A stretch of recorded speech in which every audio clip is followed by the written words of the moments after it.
Hello दोस्तों, कैसे हैं आप सभी। मैं ज्योति आप सभी का स्वागत करती हूँ। इस वीडियो में हम पढ़ने वाले हैं आज एंशियंट पीरियड, उत्तराखंड के एंशियंट पीरियड के बारे में, जिसमें हम जानेंगे उस समय प्राचीन काल की जो ट्राइब्स हैं और जो सब ट्राइब्स हैं उनके बारे में जानेंगे। तो सबसे पहले इसको स्टार्ट करने से पहले हम ये जान लेते हैं कि उत्तराखंड की हिस्ट्री को जानने के लिए हमारे पास क्या क्या सोर्सेस हैं। ठीक है, तो जो सभी जब हम सोर्स की बात करते हैं तो यहाँ पे आपके दो टाइप के सोर्स आते हैं। एक होता है आपका लिटरेचर सोर्स और एक होता है आपका आर्कियोलॉजिकल सोर्स। लिटरेचर सोर्स में आती है आपकी बुक्स। अब जो आपकी बुक्स होती हैं वो बुक्स होती हैं आपकी टू टाइप्स की। एक होती है आपकी धार्मिक बुक्स यानी कि रिलीजियस बुक्स, जैसे कि रामायण महाभारत बाइबल, ये सब आपकी क्या है, रिलीजियस बुक्स है। और एक होती है आपकी non religious books. Non religious books में आ गई जैसे कि आपका मालविकाग्निमित्रम है, रघुवंशम है। इस प्रकार की जो बुक्स हैं वो आपकी क्या है, नॉन रिलीजियस है, यानी कि जिसका किसी धर्म विशेष के साथ कोई संबंध नहीं है या उसमें किसी भी ऐसी धार्मिक चीजों को लेकर बात नहीं कही गई है, बहुत ज्यादा धर्म से रिलेटेड वो बुक आपकी नहीं है, तो वो आपकी नॉन रिलीजियस बुक्स में आ जाएगी या अधार्मिक स्रोतों में आ जाएगी। दूसरे हम बात करेंगे पुरातात्विक स्रोत की, यानी कि आर्कियोलॉजिकल सोर्सेस की।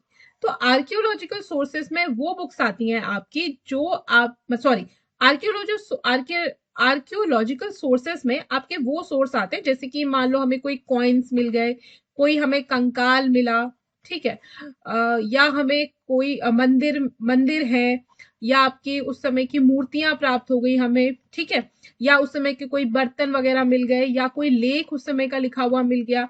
लेख अब दो टाइप के हो गए, अगर वो किसी शिला यानी कि पत्थर पे लिखा है, स्टोन पे लिखा है, तो स्टोन इंस्क्रिप्ट हो गए आपके, या अगर वो किसी धातु के बने हुए चीज पे लिखा है जैसे कि कॉपर पे लिखा है, पीतल पे आपके लिखा है, तो वो आपके इंस्क्रिप्शन हो गए। तो ये सारे आते हैं आपके आर्कियोलॉजिकल सोर्सेस में।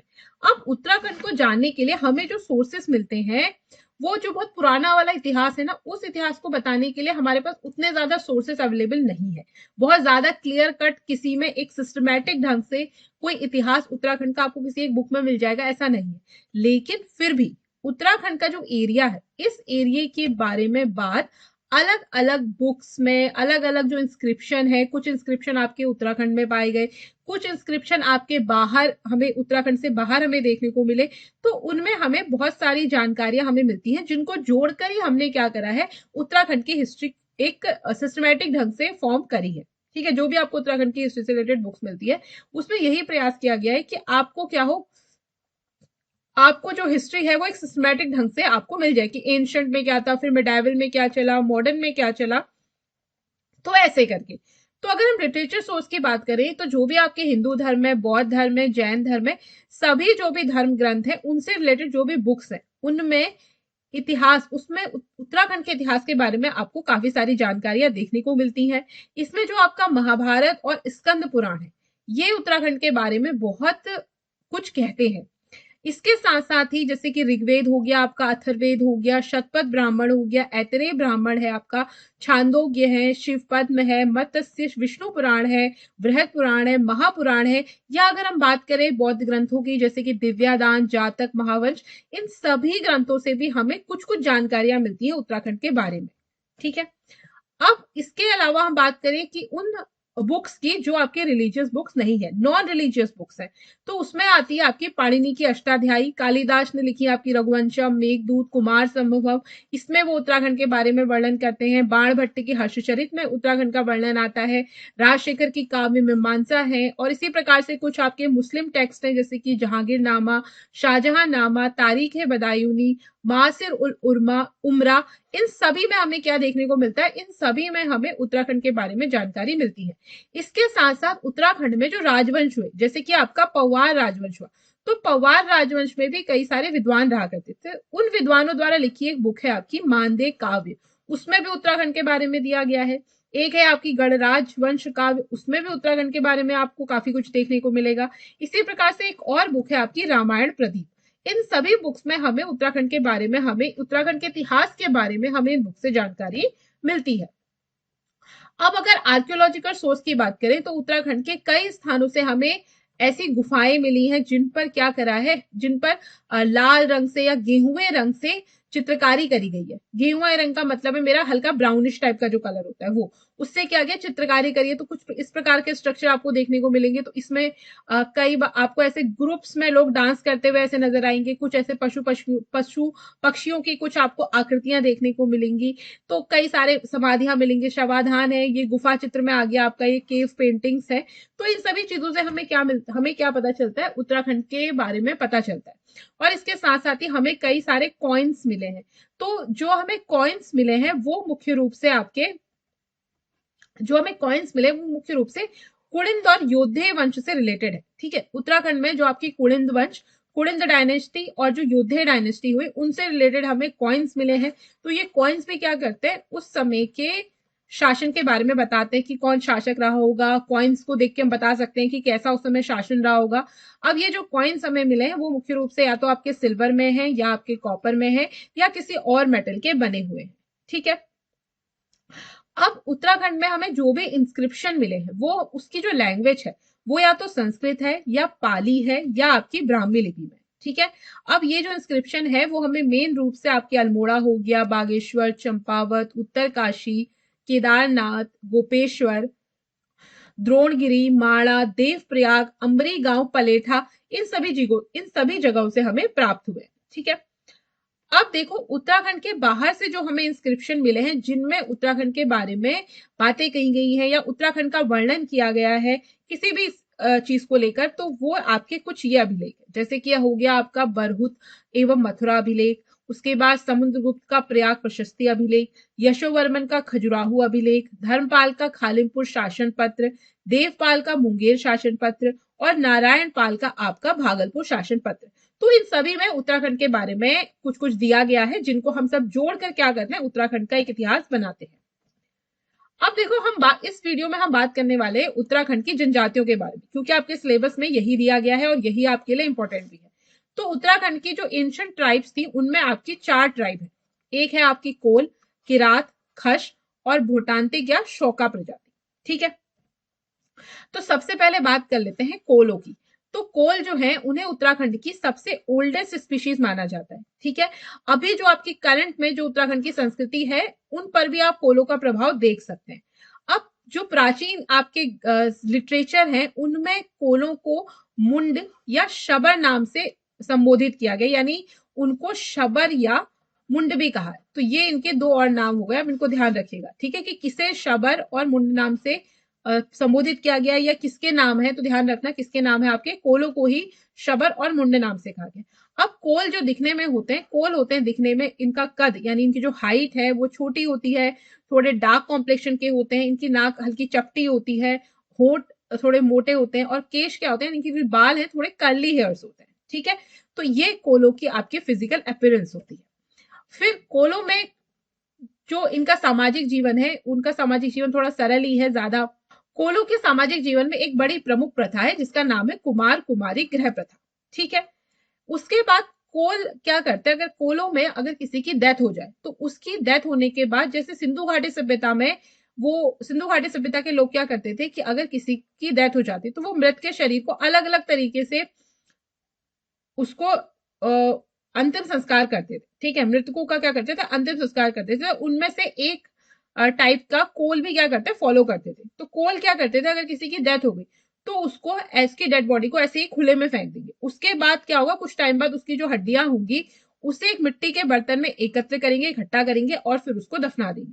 ठीक है, कोल जो है आपके ये भी भूत प्रेत, झाड़ फूक, जादू टोना इन सब में विश्वास रखते थे, और ये लोग प्रकृति की पूजा किया करते थे। नाग पूजा, लिंग पूजा का भी इनमें प्रचलन आपको देखने को मिलेगा।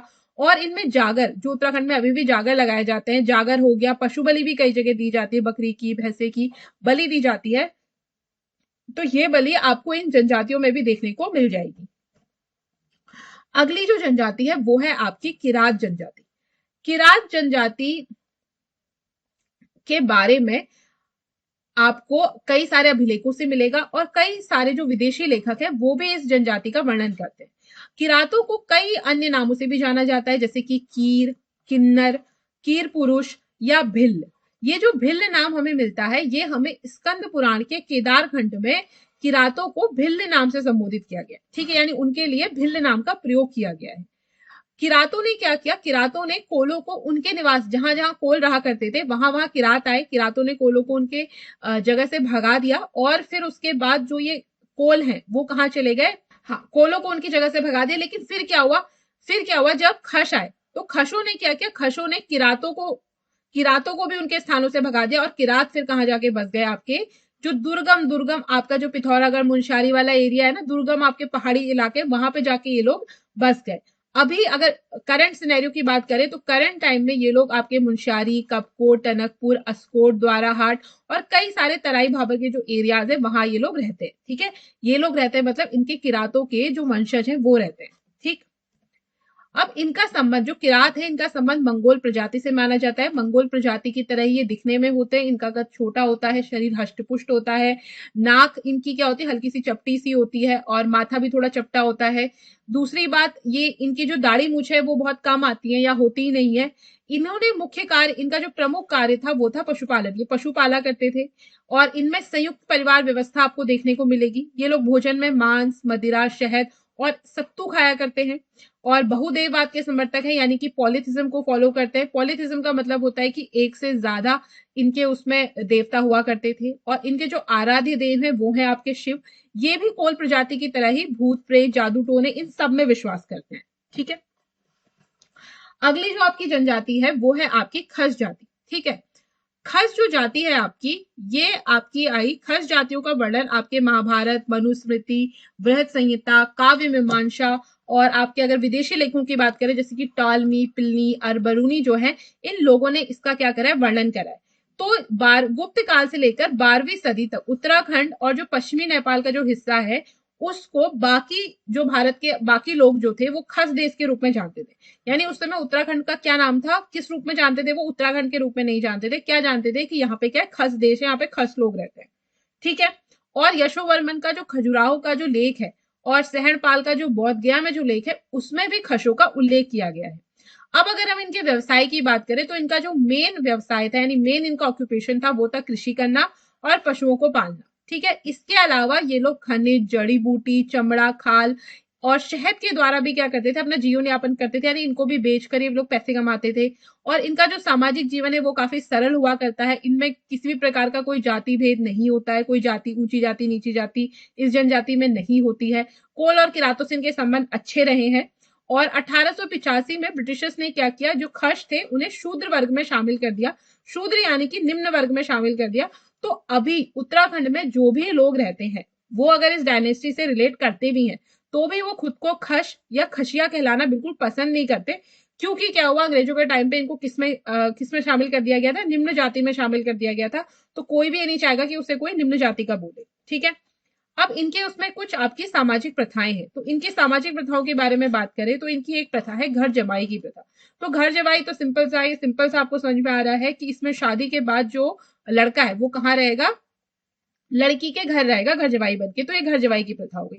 दूसरी प्रथा होती है इनकी जेठों की प्रथा। जेठों की प्रथा में क्या होता है कि परिवार का जो सबसे बड़ा भाई होगा उसे बाकी भाइयों की अपेक्षा क्या मिलेगी, ज्यादा प्रॉपर्टी मिलेगी। ठीक है, उसके बाद है जठेला।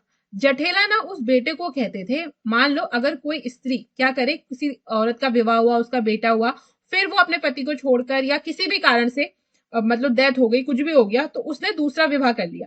तो अब जो उसके पहले पति से जो बेटा पैदा हुआ था उसको कहेंगे हम जठेला। उसको क्या नाम, उसको क्या कहते हैं ये लोग, जठेला बोलते हैं। ठीक है, इसके बाद इनमें एक और प्रथा है टेकुआ प्रथा। कौन सी प्रथा, टेकुआ प्रथा। हो सकता है आपको ये प्रथा थोड़ी सी अटपटी लगे, लेकिन देखो जो प्रथाएं होती हैं या जो भी आपका कल्चर है वो हर आपकी सोसाइटी के अनुसार बदलता रहता है, इसमें सही या गलत जैसा कुछ भी नहीं होता है। ठीक है, कल्चरल प्रैक्टिस आपकी ना तो सही होती है ना ही गलत होती है, वो बस उस समय की जो परिस्थिति है, उस समय का जो टाइम है जिस समय वो प्रथा स्टार्ट हुई उसको रिप्रेजेंट करती है। अब आगे उसको लेके जाना ना जाना ये डिपेंड करता है वर्तमान स्थिति का और उस समय के जो लोगों का बौद्धिक स्तर है उस पर डिपेंड करता है। ठीक है, तो आप इन प्रथाओं को किसी भी तरीके से वैसे ना ले, ये सब प्रथाएं होती हैं आपकी। ठीक है, जैसे घर जवाई, जेठो, जठेला, ये सब आपकी प्रथाएं, कल्चर आपका एक कल्चरल प्रैक्टिस है और बस हो गया। अब देखो इसी प्रकार इनमें एक थोड़ी सी एक प्रथा होती है जिसका नाम है टेकुआ। टेकुआ प्रथा में क्या होता है कि अगर कोई लेडी विधवा हो गई है तो वो विधवा होने के बाद अगर किसी भी पुरुष को, चाहे वो शादी करके अपने साथ रख ले या वो ऐसे ही उसके साथ रह रहा है, तो उसके बाद अगर उनकी कोई भी संतान पैदा होती है तो उस संतान को जो उसका पहला पति था उसकी जो भी प्रॉपर्टी रही होगी उसमें उसको हिस्सा मिलेगा। और ऐसा नहीं है कि अब उस लेडी ने किसी और से शादी कर ली या किसी और पुरुष के साथ रह रही है तो उस आदमी के हिसाब से उसका वंश चलेगा। उसका जो वंश है उस लेडी का, वो वंश उसका पहले पति के अनुसार ही चलेगा। ठीक है, तो इसी प्रथा को कहते हैं हम टेकुआ प्रथा। अब देखो, खस जो लोग थे वो काफी धार्मिक प्रवृत्ति के लोग थे। कई सारे देवताओं की पूजा किया करते थे, जैसे कि नरसिंह हो गए, नाग पूजा हो गई, ग्राम देवता हो गए। इनमें भी जागर का प्रचलन होता था और पशु बलि का प्रचलन भी था। और खश या खशिया आपकी निम्नता का सूचक है, तो मैंने बता ही दिया था। और ये जो खश लोग हुआ करते थे ना, ये अच्छे वीर योद्धा माने जाते थे। और ऐसा भी, और महाभारत में इसका जिक्र भी है कि खशों ने कौरवों की तरफ से महाभारत के युद्ध में पार्टिसिपेट किया था। ठीक है, अब हम बात करते हैं भोटांतिक प्रजाति या शौका प्रजाति के बारे में। तो देखो, भोटांतिक प्रजाति या शौका प्रजाति क्या होती है कि इनकी जो शारीरिक बनावट है, यानी फिजिकल अपीयरेंस, तो इनका दिखने में किरात प्रजाति का जैसा ही है। यानी ये भी किसके जैसे ही होते हैं, मंगोलों, जो आपकी मंगोल जाति है ना, उसी के जैसे दिखते हैं। यानी कि दिखने में हाइट थोड़ा कम होगी, नाक छोटी और चिपटी होगी, माथा थोड़ा सा चिपटा होगा, और दाढ़ी मूछे अमूमन इनमें नहीं होती है, या होती हुई तो बहुत लाइट सी होती है। और ये लोग मेन रूप से आपके चमोली, उत्तरकाशी, पिथौरागढ़, अल्मोड़ा, बागेश्वर, इन सारे डिस्ट्रिक्ट में निवास करते हैं। और ये जो आपकी भोटांतिक या शौका प्रजाति थी, ये आपकी एक ट्रेडिंग स्पीशीज है। यानी इनका जो मेन व्यवसाय था वो था व्यापार करना। और ये व्यापार किससे करते थे, तिब्बत के साथ इनका बहुत बढ़िया व्यापार चला करता था, और काफी लंबे अरसे तक इनका व्यापार चला है। और इनको कई और नामों से भी जाना जाता है, जैसे कि आपका शौका हो गया, तोलछा हो गया, मारछा हो गया, और तिब्बती कहकर भी इन्हें बुलाया जाता है। अब देखो, प्राचीन जो भी हमारे एंशिएंट आपके लिटरेचर है या जो भी आपके इंस्क्रिप्शन मिले हैं, उनमें इन्हें शौका नाम से संबोधित किया गया। ठीक है, उनमें इनका एक नाम आपको क्या मिलता है, शौका नाम मिलता है, इसको याद रखना। अब जो आपकी शौका प्रजाति है वो अलग अलग जगहों पर रहती है। इस आधार पर इन्हें 6 वर्गों में डिवाइड किया गया है। तो सबसे पहला हो गया आपका शौका। तो जो इस प्रजाति के लोग आपके व्यास, चौदास, धौली गंगा का वो हिस्सा जो कि कुमाऊं में बहता है, कुमाऊं वाला, और काली नदी की घाटियों में जो भी लोग निवास करते हैं उन्हें कहते हैं शौका। उसके बाद है जोहारी। तो गोरी नदी घाटी के निवासी जो हैं उन्हें कहते हैं जोहारी। ये अधिकतर लोग जोहार या मुंशारी परगने में रहते हैं। उसके बाद है आपके दारमिया। दारमिया लोग पिथौरागढ़ जिले में एक दारमा परगना है, उसमें निवास करने वाले लोगों को क्या कहते हैं, दारमिया। फिर है आपके तौलछा। तौलछा आपके धौली घाटी यानी जो गढ़वाल में है उनमें निवास करने वाले लोगों को क्या कहते हैं, आपका तोलछा कहते हैं। इसके बाद है आपका मारछा। मारछा जो चमोली जिले की विष्णु घाटी में निवास करने वाले लोग हैं उन्हें कहते हैं हम मारछा। फिर है आपके जाड़। जाड़ क्या है, आपके उत्तर काशी की भागीरथी घाटी में निवास करने वाले लोगों को क्या कहा जाता है, जाड़। तो इस प्रकार से आप शौकाओं को 6 प्रकार में डिवाइड कर सकते हैं, 6 प्रकार में डिवाइड किया जाता है। अब ये जब व्यापार करने जाते थे तो अब व्यापार करने कोई अकेला अकेला तो जाएगा नहीं, क्योंकि कई सारे जो इनका जो व्यापार चल रहा था, पिथौरागढ़ में ये लोग अधिकतर पिथौरागढ़ के बॉर्डर में रहा करते थे, और तिब्बत आपका क्या है, चाइना के बॉर्डर पे है। तो इनमें आपस में व्यापार चलता था। अब यहां से यहां जाने के लिए इनको कई सारे दुर्गम दर्रों से होकर गुजरना पड़ता था। तो ऐसा तो नहीं है कि एक आदमी अकेला चलेगा अपना सामान लेके और चल देगा व्यापार करने। तो ये लोग क्या करते थे, ग्रुप्स में चला करते थे, समूह में रहा करते थे। तो इनके ग्रुप्स को क्या कहते हैं, लोकल लैंग्वेज में कूच कहा जाता था। क्या कहा जाता था, कूच कहा जाता था। ठीक है, इनका जो सामाजिक जीवन है वो काफी सरल और साधारण हुआ करता था। इनका जो धार्मिक है चाहे सामाजिक जीवन है, उनमें बहुत ज्यादा कट्टरता नहीं है। यानी बहुत ज्यादा आपका, कट्टरता को कहते हैं इंग्लिश में, बहुत ज्यादा बाइगोट्री नहीं है। और ये इनका जो समाज है वो इनकी उपजातियों यानी राठ या बिरादरी, राठ बोलते हैं ये लोग, जिसे नॉर्मल लैंग्वेज में बिरादरी बोला जाता है, सगोत्र में विभक्त होते हैं। ठीक है, अब जो इनके राठ हैं, अलग अलग पशुओं या वनस्पतियों को टोटम के रूप में पूजते हैं। ठीक है, और प्रत्येक जो राठ है, प्रत्येक बिरादरी का क्या होता है, अपना टोटम होता है। और ये जो राठ है वो रक्त संबंधों पर आधारित होता है। यानी कि एक फैमिली के जो भी लोग होंगे, जो बड़ी फैमिली है, उसके बाद ऐसे टूटते गए, ऐसे ऐसे डिवाइड होते गए ना, उनके बच्चे, तो जिनका आपस में ब्लड रिलेशन है वो सारे एक राठ में आ जाएंगे। ठीक है, अब एक राठ में आ गए तो इनके आपस में क्या होती है, राठ में आपस में लोगों की शादियां नहीं होती है। ठीक है, एक ही राठ में आने जो भी परिवार आएंगे उनकी आपस में मैरिजेस नहीं होंगी, वो एक ही बिरादरी के माने जाते हैं। अगर इनके खान पान की बात करें तो खाने में ये लोग गेहूं, चावल, दाल, मांस और एक सत्तू का सेवन करते हैं। सत्तू जो होता है वो जौ और घी से बना हुआ होता है। ये एक विशेष प्रकार की चाय पीते हैं। जैसे आप लोग चाय पीते हो ना, चाय में हमने चाय पत्ती डाली, दूध डाली, चीनी डाली, इलायची डाली तो चाय बन गई। इनकी चाय क्या होती है, थोड़ी डिफरेंट होती है, इसीलिए इनकी चाय का नाम भी क्या है, जिया है इनकी चाय का नाम। अब ये इसमें चाय पत्ती डालते हैं हमारी तरह, दूध डालते हैं हमारी तरह, नॉर्मल मतलब सभी लोग जो नॉर्मल चाय बनती है वो, लेकिन ये लोग उसके साथ डालते हैं उसमें हल्का सा नमक, और उसके साथ डालते हैं उसमें मक्खन या घी, और उसके बाद उसको फेंटा जाता है। उसके बाद जो पेय पदार्थ जो बनता है आपका, उसे बोलते हैं जिया। ठीक है। और कोई भी ऑस्पिशियस ओकेजन हो, इनऑस्पिशियस ओकेजन हो, उस पर ये लोग मदिरा का सेवन करना अच्छा मानते हैं, और अपनी मदिरा यानी अपना लिकर, अपनी अल्कोहल ये खुद ही बनाते हैं। और ये खुद बनाते हैं, उसको ये नाम देते हैं च्यक्ति या द्वैग। किस नाम से जाना जाता है, च्यक्ति या द्वैग नाम से। इसी प्रकार से ये लोग चावलों से भी एक बहुत बढ़िया पेय बनाते हैं जिसका नाम है जान, जिसको ये लोग क्या बोलते हैं, जान नाम से संबोधित कर। अब देखो ये लोग क्या है, ये लोग भी एक धार्मिक प्रवृत्ति के लोग होते हैं, काफी सरल स्वभाव के होते हैं, ज्यादा झगड़ा फसाद नहीं करते हैं, अपना व्यापार करते हैं, शांति से रहते हैं। ठीक है। तो इनमें भी हिंदुओं की तरह ही कई सारे धार्मिक संस्कार होते हैं। तो इनके जो नामकरण संस्कार है, जैसे हमारे उसमें नामकरण संस्कार बोलते हैं, इनके यहाँ उसको बोला जाता है भूमो। क्या बोला जाता है, भूमो। इसी प्रकार से एक चूड़ा कर्म संस्कार जो हिंदू धर्म में होता है, इनके उसमें बोला जाता है उसे पसवा, पस्पा वोसो। और इसी प्रकार से इनमें विवाह संस्कार होता है। एक युवा ग्रह प्रथा भी होती है। युवा ग्रह प्रथा बड़ी इंटरेस्टिंग सी है। इसे इनकी भाषा में रण बड़ नियम कहते हैं। क्या कहते हैं, रण बड़ नियम कहते हैं। ऐसा मान लो जैसे आजकल मॉडर्न टाइम की डेटिंग है ये। तो इसमें क्या होता है कि ये जो ग्रह होते हैं, इन घरों में युवक और युवती यानी लड़के लड़कियां आपस में मिलते हैं। अगर वो एक दूसरे को पसंद करते हैं, उन्हें पसंद आ जाता है सामने वाला, तो फिर वो लोग क्या कर लेते हैं, आपस में शादी लेते हैं। तो इसे ही कहते हैं युवा ग्रह प्रथा, या इनकी इनकी लैंग्वेज में कहें तो रणबड़ नियम कहा जाता है। ठीक है। ये जो आपका प्रचलन, ये जो आपकी प्रथा है, इसका प्रचलन मेन रूप से आपके दारमा एवं व्यास घाटी के जो शौका होते हैं उनमें आपको देखने को मिलता है। दूसरा, इनमें कुछ जो इनकी उपजातियां हैं वो क्या करते हैं, राक्षस विवाह का भी प्रचलन उनमें देखा गया है। देखो राक्षस विवाह का मतलब क्या होता है कि इसमें लड़की को किडनैप कर लिया जाता है और उससे शादी कर ली जाती है, तो उसे राक्षस प्रथा कहते हैं। मेरे ख्याल से वर्तमान में तो शायद ही करंट सिनेरियो में इस प्रकार की प्रथा का कोई समर्थन, कोई उसको फॉलो कर रहा होगा, बट फिर भी ये इनके एक कल्चर का इनके पार्ट है। ठीक है।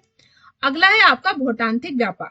भोटांतिक जो व्यापारी हैं, अब देखो ये लोग क्या करते थे, इनके द्वारा जो व्यापार किया गया उसी को नाम दिया गया भोटांतिक व्यापार। तो ये एक व्यापारिक प्रजाति थी, बहुत ज्यादा घूमा करती थी, घुमक्कड़ प्रजाति थी, एक जगह पर नहीं रहती थी। इसीलिए इन्होंने कृषि न करके पशुपालन और व्यापार को अपने लाइवलीहुड का ऑप्शन चुना। तो इनका व्यापार 19 जब से ये लोग मतलब इन लोगों की ट्राइब जब से बसी होगी, जब से बनी होगी, तब से लेकर 1962 तक इनका व्यापार तिब्बत से बढ़िया चलता रहा। बीच बीच में कभी स्लो हुआ, कभी बहुत बढ़िया फला फूला, लेकिन कंटिन्यू मतलब लेकिन चलता रहा। लेकिन 1962 में फिर क्या हुआ, इंडिया चाइना वॉर हुई। इंडिया चाइना वॉर होने के बाद इनका जो व्यापार है तिब्बत के साथ वो बंद हो गया। फिर काफी प्रयास किए गए, 1992 के आसपास दोनों गवर्नमेंट के बीच एक संधि हुई, ट्रीटी हुई कि इस व्यापार को फिर से स्टार्ट किया जाए। लेकिन क्या हुआ, फिर किसी कारण से 1997 तक ये व्यापार चल नहीं पाया, और उसके बाद जब भी इस व्यापार को स्टार्ट करने की कोशिश की गई तब तब दिक्कतें आई, तो फिर ये बंद ही हो गया। तो अभी तिब्बत के साथ व्यापार इनका जो होता था वो नहीं होता है।